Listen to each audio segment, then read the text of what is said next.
Good evening and welcome to FRCmedia News for Thursday, August 9th, 2018. I'm Keith Tebow. Tonight we speak with the two Democratic candidates running for governor who visited Fall River this week. We get local reaction to this weekend's sales tax holiday, and we have an update on the renovations at the Lafayette Durfee house. But first, let's check in with the headlines of the week. We bring in Will Richmond, the digital news editor at the Herald News. Will, welcome. Hey Keith, good to see you again. Yeah, same here. Let's talk about what people like to talk about maybe more than anything else, and that's the weather. We've had a long stretch of very hot and humid weather this week, but this past weekend we had a pretty intense rainstorm here in Fall River and caused a lot of problems, as it will do, in terms of flooding.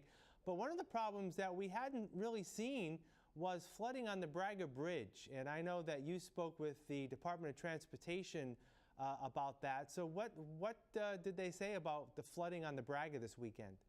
Yeah, they're identifying the main cause as just the deluge of rain that we received, that Saturday afternoon.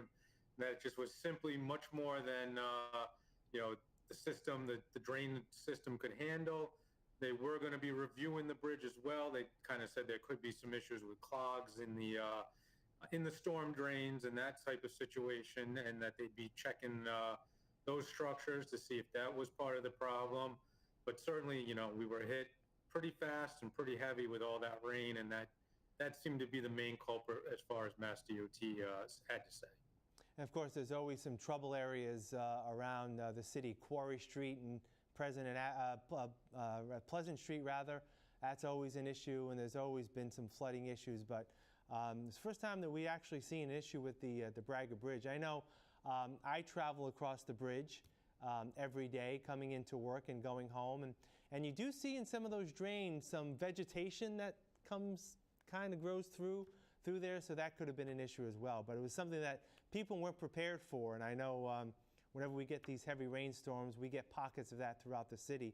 But hopefully the weather will cool off. But I always say I'd rather have this weather than the snow. So I guess we're not really complaining about the weather, although it is tough on some of the elderly and some people who have health issues. So still take care as we go through this heat wave that we're going through here in southeastern Massachusetts. All right, next up, let's switch to economic development.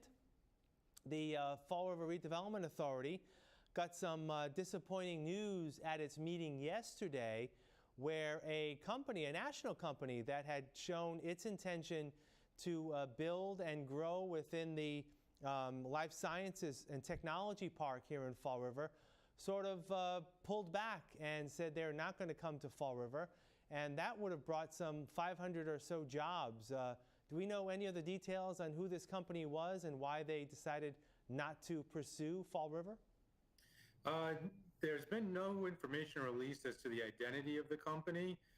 Certainly they were in the preliminary stages of expressing interest in the site. They had signed a letter of intent with the Redevelopment Authority to potentially purchase the land. So because it was at that sort of early stage, the company was never made public.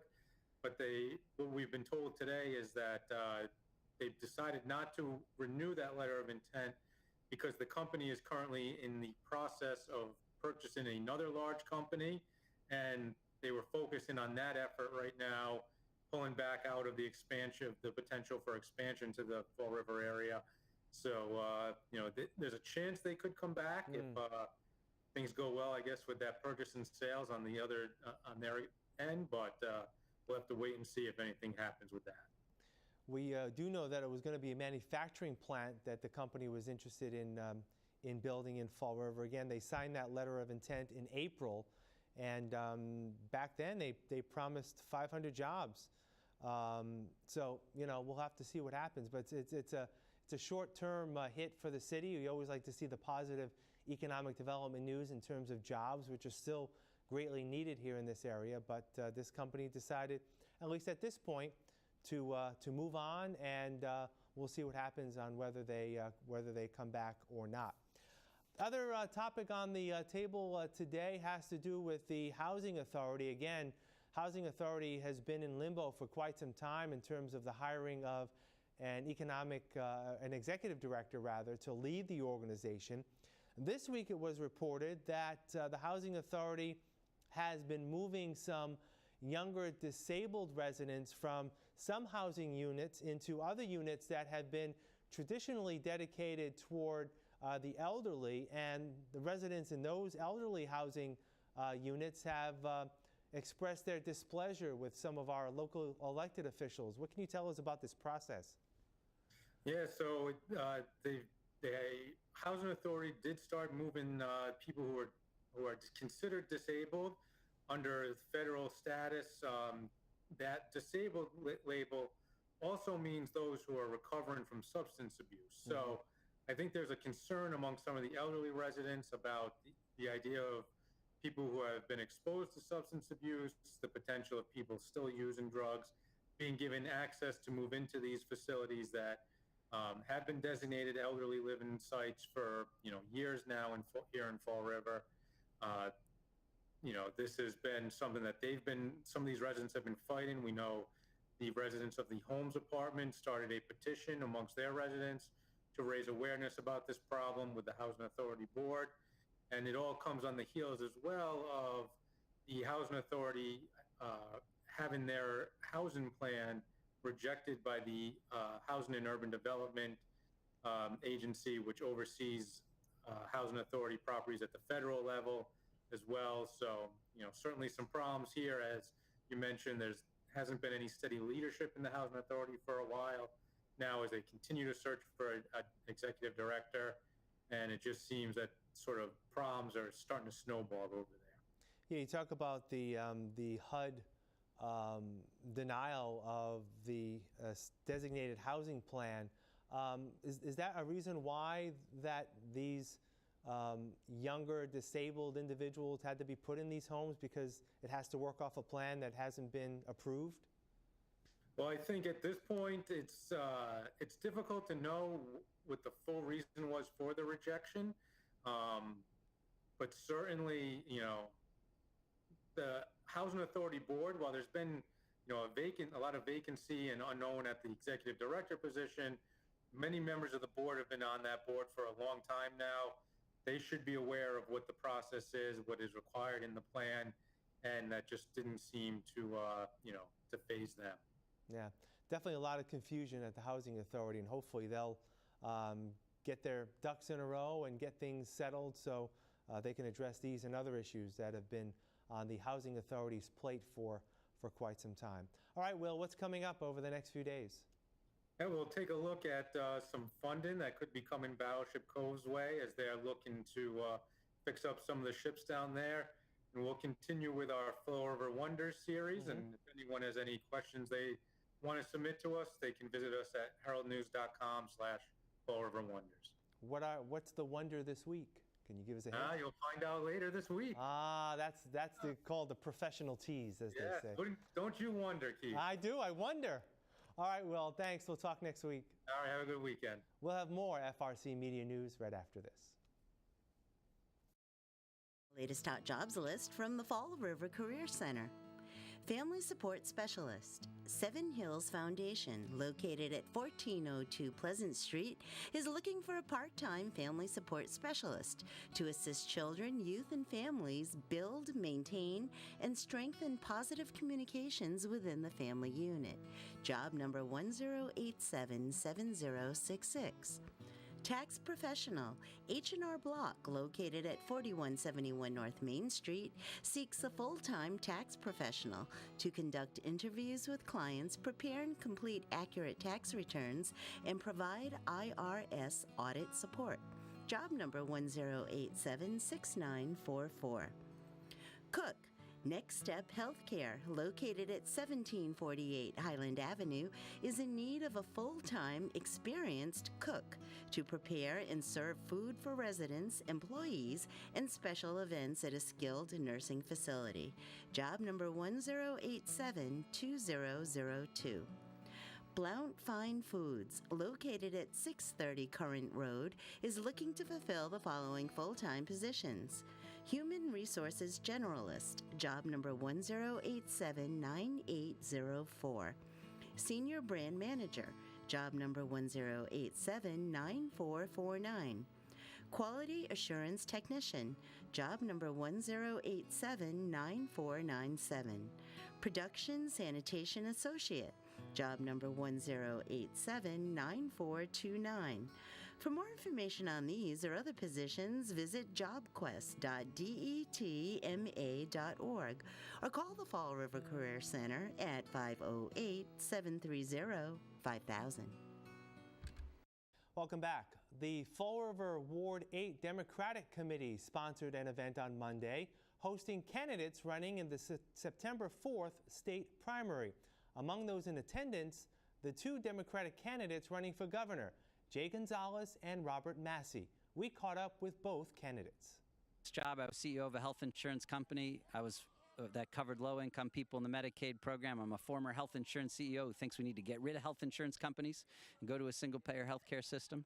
I worked for Governor Patrick. I was one of his cabinet secretaries and oversaw the state budget for him, and was a lawyer for a number of years before that. I have a wonderful family, great wife, two daughters who are 18 and 14 who keep me on my toes, and I want to make a difference for the people in Massachusetts. I think we need a governor who's going to aim higher and actually work to make a difference in regular people's lives and stand up for every single person in this state. What do you think the biggest issue is in Massachusetts that Governor Baker is not addressing? There are many that he's not addressing, whether it's our worst transportation system in the country, a healthcare system that isn't working for people and isn't giving people equal access to healthcare, an education system that's failing way too many of our young people across this state, where we've got one of the biggest achievement gaps in the country, and teachers are being laid off all across this state. An opioid crisis that's raging and ruining people's lives, a total lack of leadership on climate change, the biggest threat to our planet. There are many, many issues that are affecting regular people's lives all across this state. And we've got a governor right now who is totally satisfied with the status quo, which is working well for him and his wealthy friends and the special interests, the privileged and the powerful. I'm in this to fight for all the little guys out there and make progress on these issues that are affecting people's lives in a very real way. He's established it's always tough to run against the incumbent. Yeah, well, look, I know I'm the little guy in this election, literally and figuratively. I understand that. But I also know little guys often overcome overwhelming odds when their cause is just, when they're aiming high, working hard, supporting each other along the way. It's one of the things that I love about this state. We have always believed we can overcome any challenge if we put our mind to it and work for it. We started the Revolutionary War. We were the first to establish a public school, the first to recognize one's right to marry whomever you love. There are many, many examples, and it's who we are. And right now we've got a governor that is not only not making progress on issues that affect people's lives, he's not even trying. And I'm going to be someone who's aiming high, working hard to make a difference in people's lives, and I think at the end of the day, people are going to choose that. Who would you like to be lieutenant governor? We've got two great candidates in this race, Quentin Palfrey and Jimmy Tingle.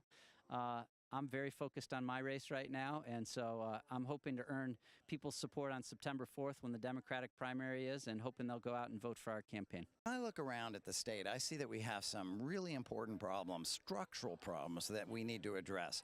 People are having trouble affording their rent, they're having trouble getting into a home, healthcare is too expensive, jobs don't pay enough, and these are not things that you solve overnight. You really have to have a governor and a leader who is committed to local economic development and who can see 10 years into the future and say, if we want to be prosperous in the future, we have to set aside the ability to have better transportation, strengthen our schools, build renewable energy, and that kind of thing. So, you know, I want to be the people's governor. I want to work on those core problems, and I want to set up so that we do great in 10 years.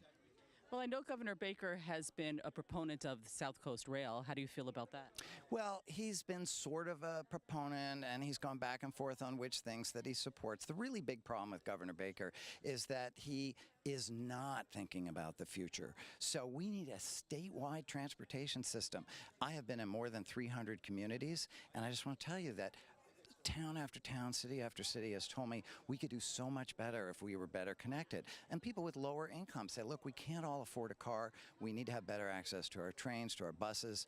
Every other country in the world, particularly the more advanced countries, have figured this out, and we need a long-term plan. And that's something that I have experience building, and I want to build it for Massachusetts and for Fall River. Speaking of your experience, what is it? So I'm an unusual candidate. I started off many years ago as a minister in the Episcopal Church, and I was really interested in questions of poverty, how you really bring prosperity to communities.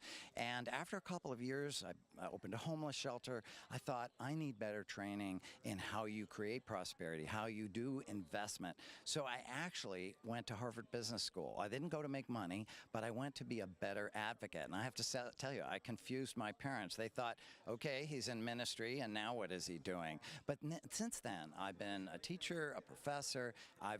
Mostly, I think the qualification for governor is that I've run some big, complicated organizations that brought together activists, local communities with big pension funds who have hundreds of billions of dollars. And together we went and talked to the biggest companies, the biggest industries, and said, you need to make progress on workers' rights. You need to raise wages. You need to make sure that women are treated equitably, and climate change, and all those other things. So I have built big coalitions that created deep change. I'm not a Beacon Hill guy. I'm not an establishment guy. I'm somebody coming in from the outside with deep experience and a real passion for justice and for change, and also a very practical side. How do you actually do it day to day? Defeat Republican Governor Charlie Baker in the November election. Also, if you wish to vote in the September 4th primary and are not yet registered, the deadline to do so is next Wednesday, August 15th. Please contact the Fall River Board of Elections for more information. After a 2-year hiatus, Massachusetts Governor Charlie Baker approved a legislative measure to reinstate the sales tax holiday, which will take place this Saturday and Sunday. The president and CEO of the Bristol County Chamber of Commerce says it's a great opportunity to bolster local business. We're very excited that it's back. I think it's been 2 full years since we've had it.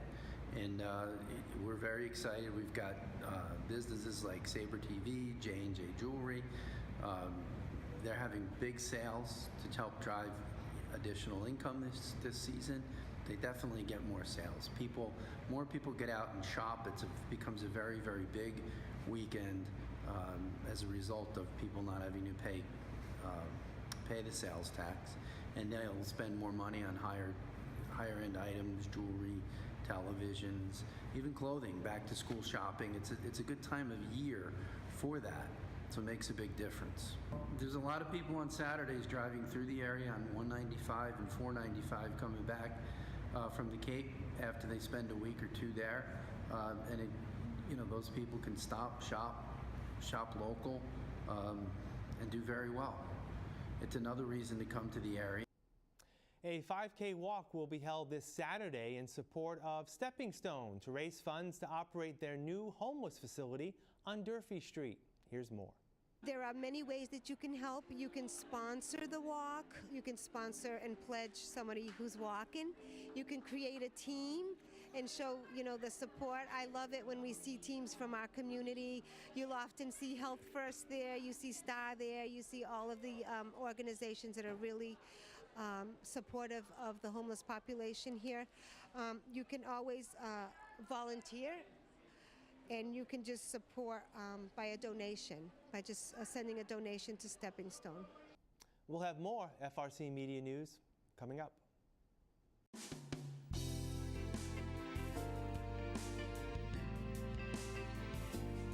Hi, welcome to Hot Dogs and Cool Cats. Today we have Tyke. My friend Tyke here, he's a 12-year-old Jack Russell. He's a very nice dog. He'd do probably best in a home a little bit lower key. Maybe somebody who themselves is older. Does Tyke himself, while he's very mobile, still he's got good use of his legs, all that kind of stuff. He's getting older. His vision's starting to fade a little bit. He sometimes has a hard time hearing. But he's still, like I said, very mobile, can go on walks, that kind of stuff. Other than that, he pretty much just likes to hang out. So if you're more of the sedentary kind of person, he'd be probably a good fit for you. If you wanted to come down and meet Tyke here, we're located at 300 Linwood Street in Fall River, Massachusetts, and it's Forever Paws Animal Shelter. Today on Hot Dogs and Cool Cats, we have a bunch of kittens. There's 6 of these guys. They are 13 weeks old. They're domestic short hair. They're all from the same litter. They're very, very playful. They are 13 weeks old.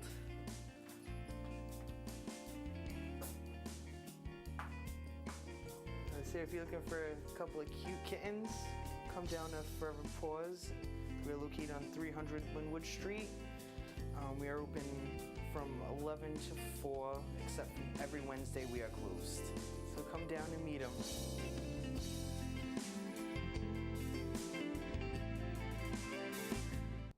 The Lafayette Durfee House in Fall River continues its renovations, with the Historic Museum set to reap the benefits when the work is completed later this fall. Here's an update.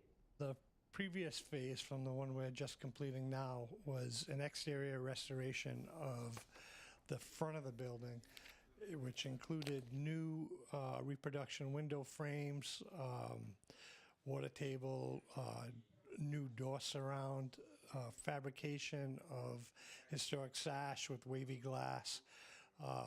So that was a front facade, as well as 2 bays on the gable ends for the windows.